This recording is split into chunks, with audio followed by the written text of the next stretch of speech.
Star vs. the Forces of Evil belongs to Daron Nefcy, Disney Channel, and all other people associated with its creation.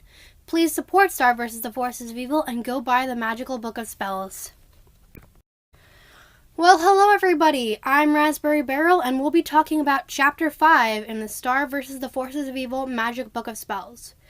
And guess what, everybody? Star vs. the Forces of Evil is over, and I know we're just all sad, so I'm extra happy to be reading this book.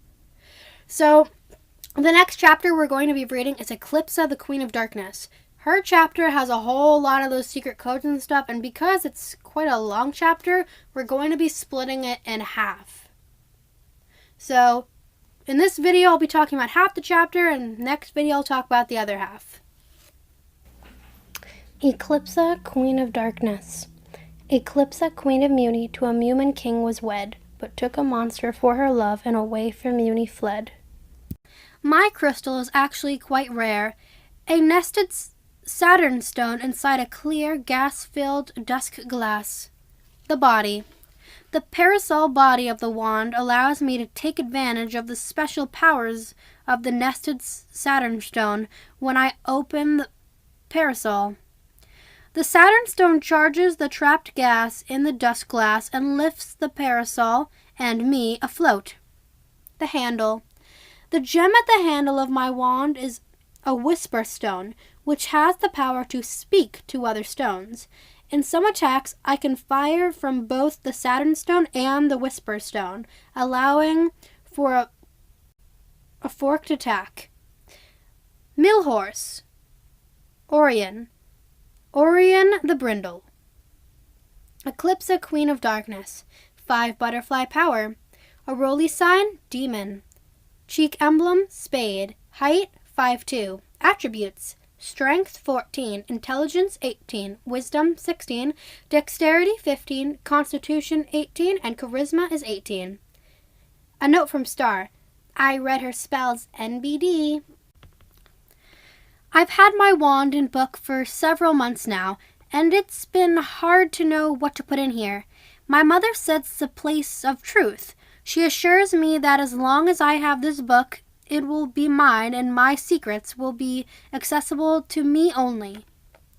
She's encouraged me to treat the book as a trusted friend. It's integral to ensure that what ends up in here will be of use to the future queens. I, of course, want to fulfill this part of my duty as princess and ultimately queen, but I'd really like to just use this book for myself right now. Mother says it's just a good place to start, so I guess I will just be a lot more like a journal than anything else. That said, here's something no one ought to know, especially not Mother. I have been seeing the Prince of Darkness. Really, we never stopped communicating since Mother separated us back during the assault on Butterfly Castle. She thought he was attacking me. We have continued to have secret messages for one another throughout the kingdom during all of this war and destruction. And ultimately, when this is over and the truth comes out, the chronicle of our enduring love will be a great lesson in resilience to any future princess. And now quickly, there have been some secret codes on all of these objects. So take a moment to quickly try to decode all these things. Okay, hopefully maybe by this point you can have written down the alphabet thing to decode all of our secret codes. The first secret message we'll be reading is the one on this piece of wood. Did you figure it out? Okay. It says, "Tonight beneath the Rose Tower," from G. The next one is this rock. It says, "Hey, sup." And then the last one is a note inside of an egg, and it says, "I love you," or "I heart you." Okay, now back to the reading. There's a trick to dating monsters. There are so many different monster varieties. Size shifters, like my sweet prince. Frogmen, septarians, conjoinicans, slimes, barracorns, whatever the variouses are. Note from Glossaric, they're called kappas, and you're welcome. Anyway, you get the idea. There are just so many different types of monsters. We even have our own monster expert in an attempt to catalog all of them. I've dated them all, and if you're an adventurous princess like me, then you're probably eager to see what the monster community has to offer by way of men. Your interest alone won't be enough to prepare you. You need to know your monsters. Eclipsa's Monster Dating Guide. The Slimes. Dateability score 5 out of 10. Dating pros. They're just so nice. They're all called slime, so you'll never forget their name. Their mucus can heal a rash or an allergic reaction. Dating cons. They're very nice. Size. They are all called slime, so you won't be able to tell them apart really. Their mucus can cause a rash or an allergic reaction. In general, you can have a good time on a date with a slime, but you can also have a good time at home in your pajamas. Septarians. Dateability score, a 9 out of 10. Dating pros, looks good in a suit, looks good in a swimsuit, and attractively aloof. Dating cons. Not so fond of magical human girls. Probably wants to kill your mom. Your friends will all have a secret crush on him. Look, these guys are creeps, and you should stay as far away from them as possible, but if you're like me, you'll just ignore this advice. It's worth it. Whatever they are. Note from Glossaric, kappas. They're called kappas. Dateability score, a 4 out of 10. Dating pros, they're pretty unfriendly, so you'll never have to worry about your best friend being a third wheel when you go out. They're rich, if you're into that. They're sort of vegetarians, except for bugs. Are bugs meat? Glossaric says that bugs are my only friends. Dating cons. Too many siblings. Needy and narcissistic. Great combo. Thumbs down. They're braggadocious and have little man complexes. This is going to seem like a weird suggestion given the low score here, but you must try dating one of these little guys. It's endlessly entertaining, and by endless, I mean until the end of the single date you'll go on with him, after which you'll kindly let him know that he shouldn't expect a second date. Frogmen. Dateability score, 3 out of 10. Dating pros, having trouble with this one. They can destroy your adversaries? Dating cons, just about everything. Look, I gave it a try, honestly. I would have given him a 0, but I decided he deserved at least a 3 out of 10 because he said excuse me after he coughed up and re-ate a dragonfly. Size shifters, dateability score, 9 out of 10. Pros, all of those muscles.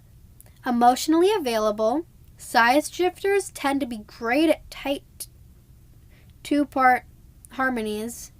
Dating cons. He eats people. That hair, is it long? Is it short? Is that a ponytail or a bun up there? The Prince of Darkness is a size shifter, so naturally I have a soft spot for them. The people eating is usually a red flag for most, justifiably so. I recommend trying to get him to go vegetarian. You can reward him with smooches for each consecutive day free of people eating. The hair, you'll have to just let it go. The size shifters could almost be a 10 out of 10, but I don't want it to all go to his head. Conjoinicans, dateability score, left side, 7 out of 10. Right side, 4 out of 10. Pros, when one gets tired, the other one can rub your feet. It's basically like an infinite foot massage if you rig it right. They love their moms. If one is boring, you can just focus on the other. Dating cons. Conjoinicans are demons, so you'll have to deal with the rage and fire. Sometimes it's hot in a bad way. They don't always get along, so sometimes the date feels a bit like a therapy session. They cry at sad plays, and their tears are boiling acid. Something to look out for. You'll want to decide what kind of gal you are, a left side or a right kind of girl. The right side is a bit slower and more needy. The left side is more spontaneous, but you'll never get flowers from him. I'm obviously a left-sider, but I do like the right's cute neediness on occasion.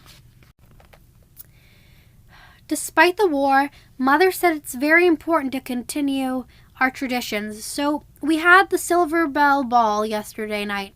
Once again, there's an unspoken pressure for me to connect. As Mother says, with the little, though he's quite portly, boy Prince Shastakan of the Spider Bites. Uncle Justin married Duchess Reclusa of the Spider Bites, and we gained nothing from it. It's good for our kingdoms to come together.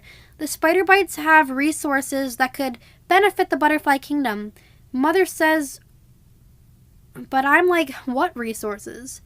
Regular, repeated bites by slightly venomous spiders? No thank you. Oh, the welts from the spider venom go down eventually, Mother says. I understand her position. Taking a king is arbitrary. She just went out to sea with Alphonse, and 9 months later I was born.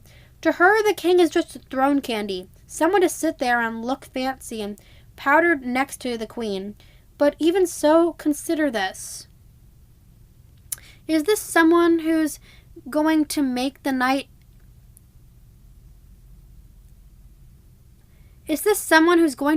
impression on the kingdom? I danced with him out of obligation, and he smelled of a musty old coin purse. Not my kind of guy. Plus, he's a bit of an algae chewer. I understand it's a bad habit, and I certainly have my own, but I really find algae teeth to be quite appalling. The letter from little lad Prince Shastakan. Lord Stytheworthy and Princess Sanu of the Spider-Bite family request the pleasure of your company in celebration of their son, little lad Prince Shastakan, his debut into adult society.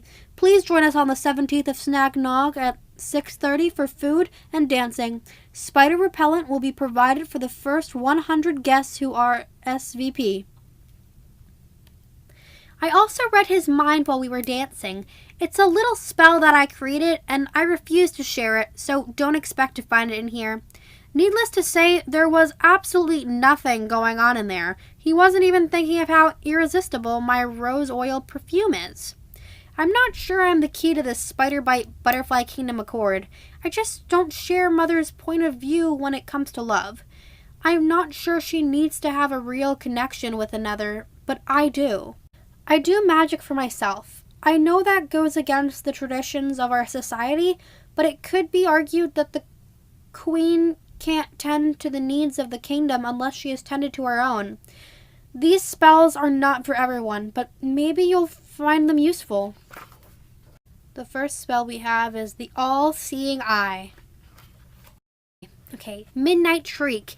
This spell creates a piercing, soul-freezing sound in the mind of whomever you cast it upon. I've tried this spell on myself, and it's truly horrifying sound, and no one else can hear it but the adversary. It's effective for stopping them at their tracks. Tip your wand as close to the base charging point as possible. You need the center of gravity of your wand to favor the end pointed at your adversary. Swing your wand back away from your casting arm and call out midnight.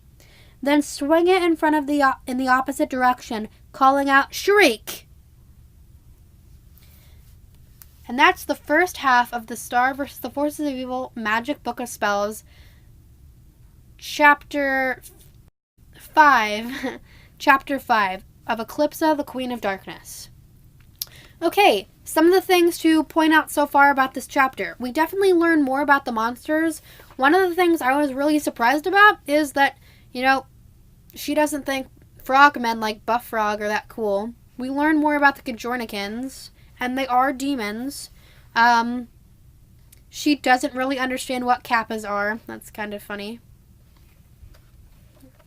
And then we also learned that back in Solaria's chapter, we had that whole little thing where she was so sad because Eclipsa was attacked by some monster, a size shifter, and she couldn't get herself to kill the monster because she was so afraid. And Eclipsa was crying the whole rest of the night after Solaria saved her. Well, it turns out that that was Eclipsa meeting the Prince of Darkness, and no one was attacking her. And this whole time, they've still been dating.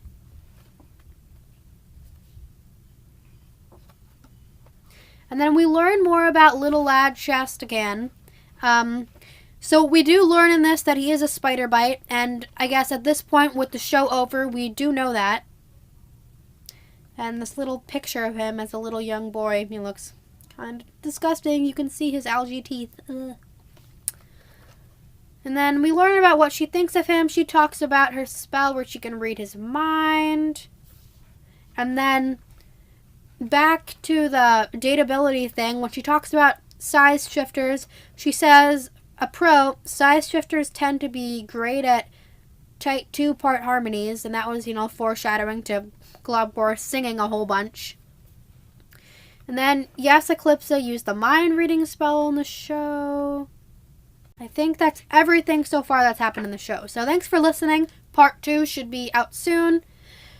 Star vs. the Forces of Evil, The Magic Book of Spells, and the show belongs to Daron Nefcy, Disney Channel, and all other people associated with its creation. Please go support the show and go buy The Magical Book of Spells. Thanks, everybody.